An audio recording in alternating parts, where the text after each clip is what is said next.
Bonjour à tous, j'espère que vous allez bien. Aujourd'hui dans cette émission, on va revenir sur ce qui s'est déroulé cette semaine sur les marchés financiers et notamment sur la rotation sectorielle court-termiste que j'avais observée donc sur le Nasdaq, sur les tech US. Et on va faire un petit suivi des actions que j'avais postées, donc Google, ADSK et AMD. Donc il y avait des scénarios de trading, on va voir où on en est sur ces actions. On verra également ce qu'on mettra en place sur notre stratégie sur DarwinX.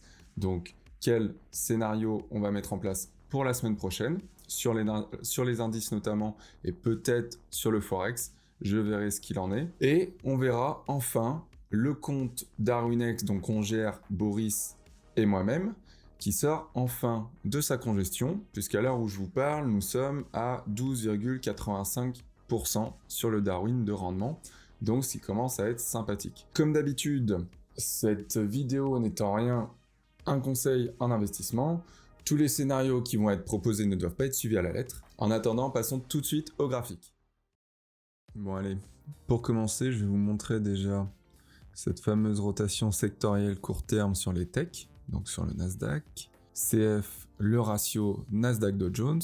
On voit bien où le rebond s'est effectué, donc sur la M7 année. Ici, on a un possible non-croisement baissier jour, c'est pour ça que je parlais d'une rotation sectorielle court-termiste, puisque on est quand même sur un possible baissier ici qui nous ramènerait voir le SAR, voire même la bande de Bollinger inférieure jour. Donc je fais attention sous M7 hebdo, qui est là, et avec ce non-croisement baissier jour possible.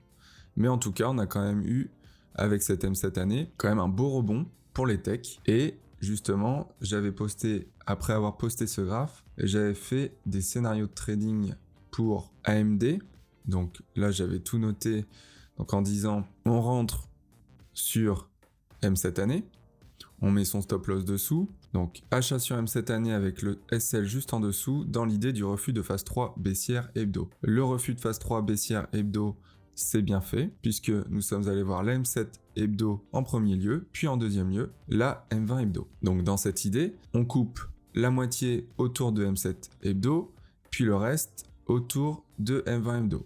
Et si on a vraiment envie, on peut laisser un reliquat de 10-20% de la position pour aller chercher beaucoup plus haut. Voilà pour AMD. Pour faire simple, le scénario c'était il y a un possible refus de phase 3 baissière hebdo sur le support M7 année. Ensuite sur ADSK, donc pareil, j'avais posté un scénario de trading. Ici, c'est sur le Ogi semestre qu'on avait le support. Et ici, on a un possible non-croisement haussier trimestre. Bon, moi je suis beaucoup trop court-termiste pour attendre que le non-croisement haussier trimestre se mette en place. Donc j'avais payé le Ogi semestre dans l'idée du non-croisement haussier trimestre. Ici, le premier objectif, c'était la M7 trimestre. Vous pourrez aller voir sur Twitter. Et c'est bien ce qu'on a fait au point près. Donc, si vous voulez que je sois un peu plus précis, peut-être. Donc c'était bien cette zone ici. Voilà, ici, là. Ensuite, j'avais trouvé Google. Donc, pareil que sur AMD, nous avions un possible, nous avons toujours d'ailleurs parce qu'il n'est pas totalement terminé, nous avons un possible refus de phase 3 baissière hebdo sur le support M20 trimestre, qu'on voit ici. La M20 trimestre qui est là. Voilà. Donc, j'avais bien noté achat sur M20 trimestre avec stop loss juste en dessous, dans l'idée du refus de phase 3 baissière hebdo. Nous avons fait le premier objectif qui était la M7 hebdo, et là, logiquement, nous devrions nous diriger vers la M20 hebdo, qui est le deuxième et dernier objectif. Sauf, comme je vous le disais, si vous laissez un petit reliquat. Tout ça, ça a été repéré grâce au spread Nasdaq Dow Jones, avec ce fameux support qui était M7 année. Je vais pas m'amuser forcément à regarder toutes les actions, donc je préfère regarder des spreads et me dire, tiens, qu'est-ce qui pourrait surperformer dans les jours, voire semaines à venir. C'est ce que j'ai fait. J'ai vu qu'il y avait un support sur ce spread, donc je me suis dit que le Nasdaq pouvait surperformer le Dow Jones pendant quelques jours, voire quelques semaines. À partir de là, je vais voir les actions Nasdaq, je repère les supports et je rentre. Voilà pour cette petite rotation sectorielle. Donc elle est peut-être terminée, j'en sais rien, mais en tout cas, il y avait de jolies choses à faire. Je me dis qu'elle est probablement pas terminée. On verra. L'avenir nous le dira. Pour partir ensuite sur la suite des scénarios pour le compte de trading. on va faire comme d'habitude, on va passer sur chaque indice et on va faire notre petit tour. Avec le CAC pour commencer. Bon, bah le CAC, il est haussier de chez haussier. Clairement, je vois pas ce qui pourrait nous empêcher d'aller encore plus haut et même de voir les ATH. Moi, j'ai un objectif qui est assez clair dans cette phase 1 mensuelle. Donc, ce serait la bande de Bollinger supérieure mois. Donc, autour de, allez, 7030 points. Et avec cette phase 2 haussière hebdo qui se met en place, on pourrait largement y aller. Bon, on risque de latéraliser à un moment, c'est normal. Mais en tout cas, dans les semaines à venir, je vais privilégier la recherche de support pour viser cette fameuse bande de Bollinger supérieure mois. Voilà pour le CAC. Donc, pour faire simple, malheureusement, on arrive un peu tard pour la vidéo. Pour moi, le support, c'était le Ogi mois qui était à 6533. Bon bah voilà, nous sommes retournés le chercher hier, plus le SAR, jour, voilà. Donc ça nous fait un joli, je vais enlever tout ça pour pas vous perdre, ça nous fait un joli cluster de support, donc SAR jour, plus Ogi mois. Donc je vous le rappelle, Ogi mois, en dessous de ce trait bleu, la M7 mois est baissière, au-dessus de ce trait bleu, la M7 mois est haussière. Donc ce sont des niveaux très recherchés, donc des niveaux d'importance qui peuvent faire support et résistance. Pour le coup, on voit bien qu'il a fait support. Moi, j'imagine continuité de cette hausse dans cette phase 2 haussière hebdo. Donc bien sûr, encore une fois, il y aura probablement des latéralisations, des consos, peu importe, mais en tout cas, j'ai du mal à envisager qu'on retourne sur les plus bas de l'année. Ensuite, le DAX. Le DAX, pour le moment, il commence à casser sa résistance, mais lui, il en a un paquet, contrairement au CAC, et c'est pour ça que d'ailleurs le CAC le surperforme, puisque nous sommes autour de la M7 trimestre qui est rouge, donc qui fait résistance. Ensuite, nous sommes autour de la M20 mois qui est rouge, et donc qui fait résistance également. Donc là, pour le coup, je préfère, si il faut acheter des actions en Europe, je préfère regarder côté CAC. Le DAX, pour moi, de toute manière, le DAX est beaucoup plus impacté, ne serait-ce que par la guerre. Je préfère aller voir côté du CAC et me dire que de toute manière, techniquement, il est beaucoup plus propre. Donc le DAX, pour moi, il n'y a pas grand-chose à faire. Je préfère pas m'y attarder. Si je dois entrer sur un indice européen, ce sera probablement le CAC. On va quand même regarder le Stoxx, qui est le patron en Europe. Et qu'est-ce qu'on observe sur le Stoxx? On observe que également, nous sommes sous résistance, mais, donc la résistance qui est Jack mois, donc qui permet au-dessus d'avoir une M20 mois haussière, en dessous d'avoir une M20 mois baissière. Je pense que on est à la limite de casser cette résistance. Peut-être aujourd'hui, puisque nous sommes le vendredi 18 novembre, peut-être que ça arrivera aujourd'hui. En attendant, j'observe quand même une phase de haussière hebdo des bandes de Bollinger. Donc à tout moment, on peut rejoindre le SAR mois à 4012 et continuer cette phase de hausse en Europe. Donc pour conclure, en Europe, je vais chercher des supports. Voilà, point, pour viser soit le SAR mois sur le Stoxx, soit, bon, là ce sera beaucoup plus loin, mais la bande de Bollinger supérieure mois sur le CAC. Ensuite, passons côté US. Côté US, j'avais fait un plan de trading que j'ai posté sur Twitter d'ailleurs, sur le Nasdaq. Pareil, en fonction de cette rotation, cette fameuse rotation sectorielle. Le plan de trading, c'était achat à 11 600, stop loss à 11 480. Je vise 12 170 dans un premier temps, qui correspond plus ou moins au SAR hebdo, ici, voilà. Et par extension, le Ogi mois à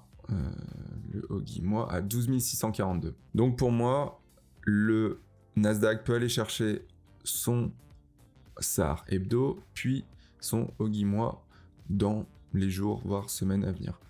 Pourquoi? Parce que nous avons un énorme support qui est la M20 trimestre, et du coup, impossible à terme, mais bon, j'attendrai pas aussi longtemps, à terme, un possible non-croisement haussier trimestre. Donc voilà pour le Nasdaq. De toute manière, vous verrez tout l'historique du suivi du trade sur Twitter, donc n'hésitez pas à aller voir. Ensuite, on va passer sur le S&P. Le S&P,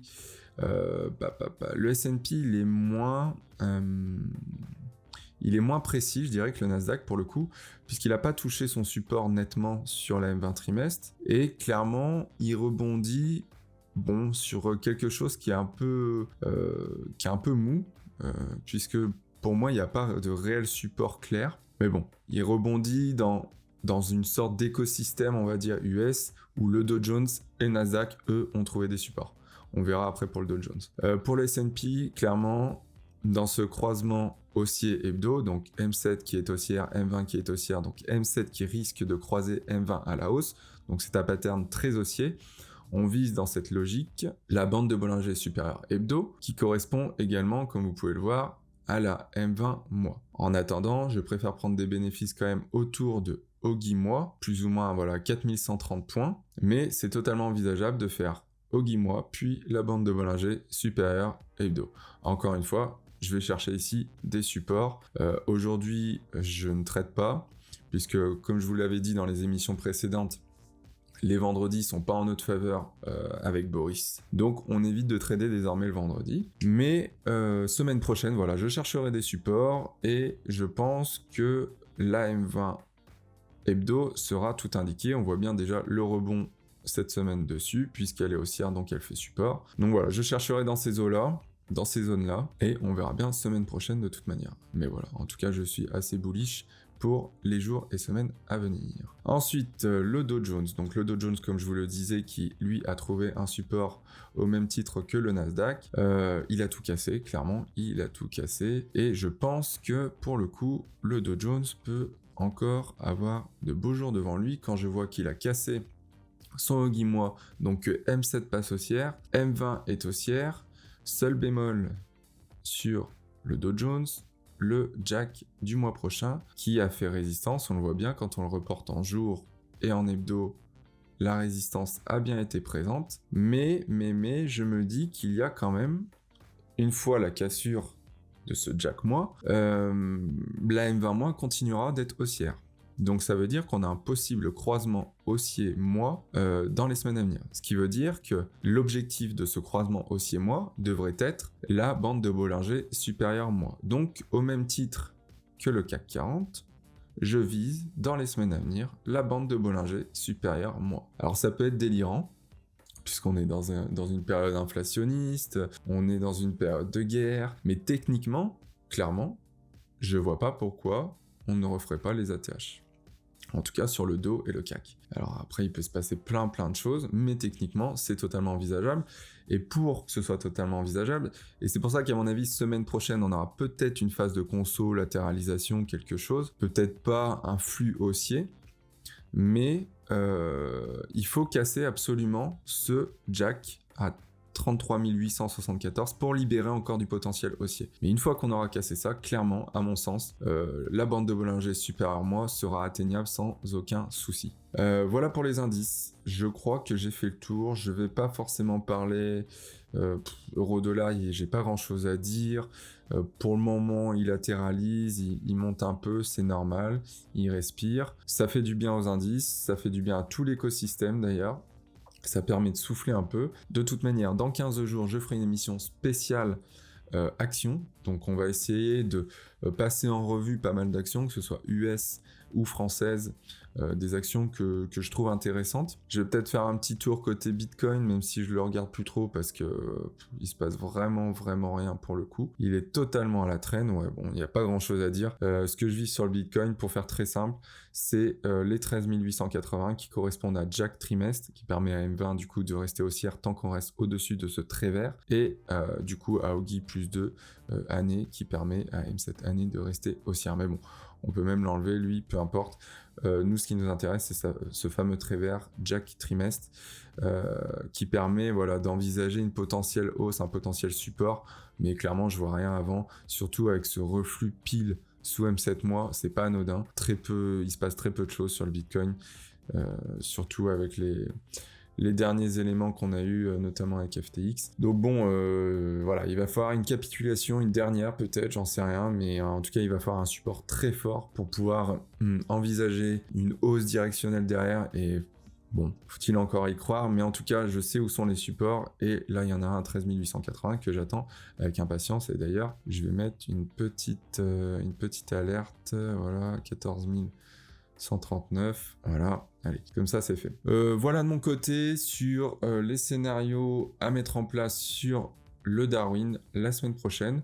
Donc clairement, recherche de support avec Boris sur les indices européens et US. Et on va essayer de surperformer encore tout ça. Voilà pour la stratégie des semaines à venir. Je vais passer rapidement sur DarwinX. Donc pour DarwinX, voilà ce qui se passe de notre côté.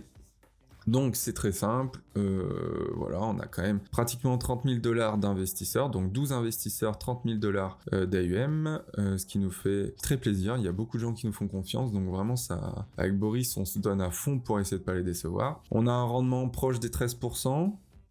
Bon, il y a une petite position qui court, il me semble, à stop à break-even, donc voilà, soit le Dow Jones évolue à la hausse aujourd'hui, puis on va peut-être passer les 13%, soit non, et c'est pas très grave. Donc, qu'est-ce que je peux vous dire de plus? Bon, bah voilà, c'est un compte de trading géré à deux, avec l'analyse technique systémique.